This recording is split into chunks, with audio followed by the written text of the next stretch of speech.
I had this dream the other day. This dream that I bought this white motorcycle, a Honda CBR, and I spent the slow moments of the winter disassembling the engine on the living room floor and reassembling it to become familiar with the inner workings and the mechanism of it. And that when spring came to our kingdom, that I would mount this white rocket steed, and that I would make quick for the nether regions of our hemisphere. Good plan. Yeah. I just think that I quit my job and started my own business so that I could be more free. Now I've realized that it's just a different aspect of servitude.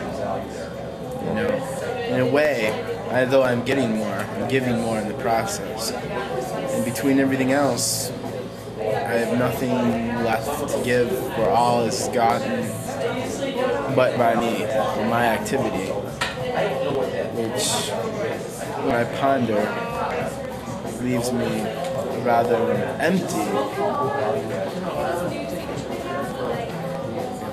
with the aspect of happiness.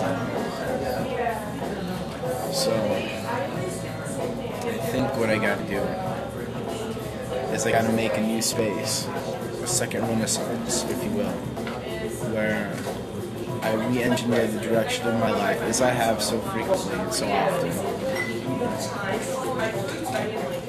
and I go in a new direction. When the sails of a great ship catch the wind, it can move in a relative direction the wind is pushing, but against the wind it has no influence, no power against the wind. And I think that there is a wind that carries us in our lives, and although that we can abandon its purpose, and we can ignore its clarion call, we can become lost in pursuing things that we think we need, things that we think we want, when realizing that this greater intent of nature, heaven, the prevailing winds of destiny carry us on our path to places that we may not at first readily accept. But I think time must be taken to search one's soul, because I believe that in the heart of every person is a compass. It steers not by heavenly constellation or by fleshly desire, but is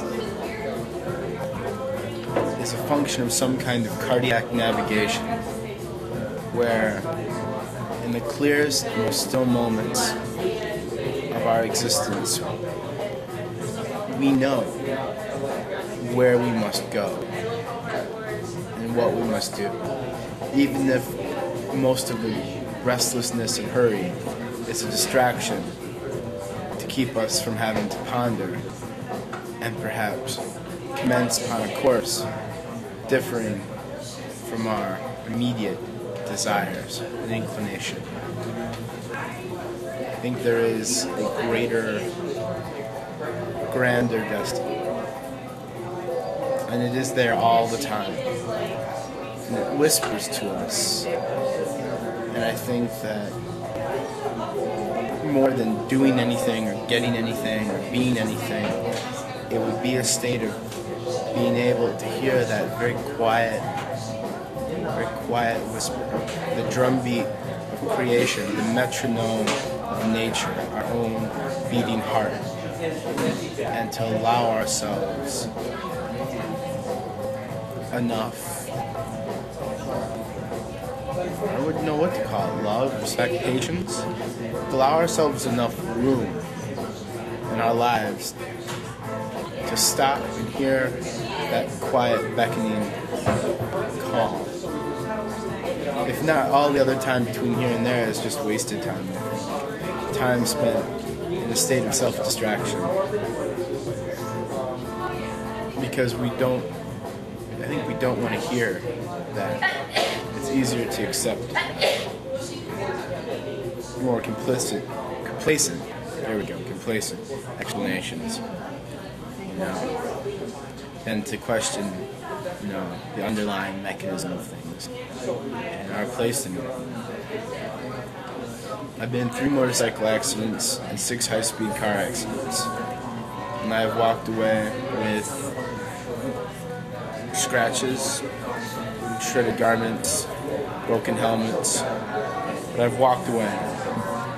And the one enduring image of all of that, facing moments of sheer death and collision, is the stillness and quiet after the roar of the impact, staggering from the vehicle and gazing up to the night sky. Funny how it's always night, and how it's always the most starless sky. It's not starless, cloudless sky, where every star is like a shimmering gem, a distant candle, some vast canopy of heaven. In such cold winter nights, I have never felt such warmth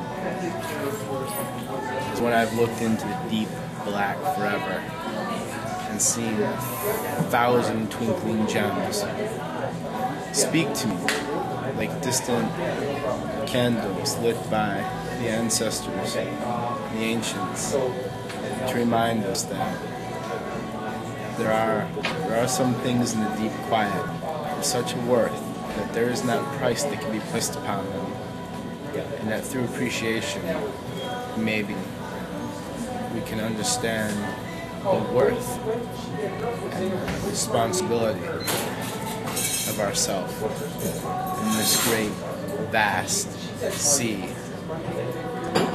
of everything. I think I can feel my legs going.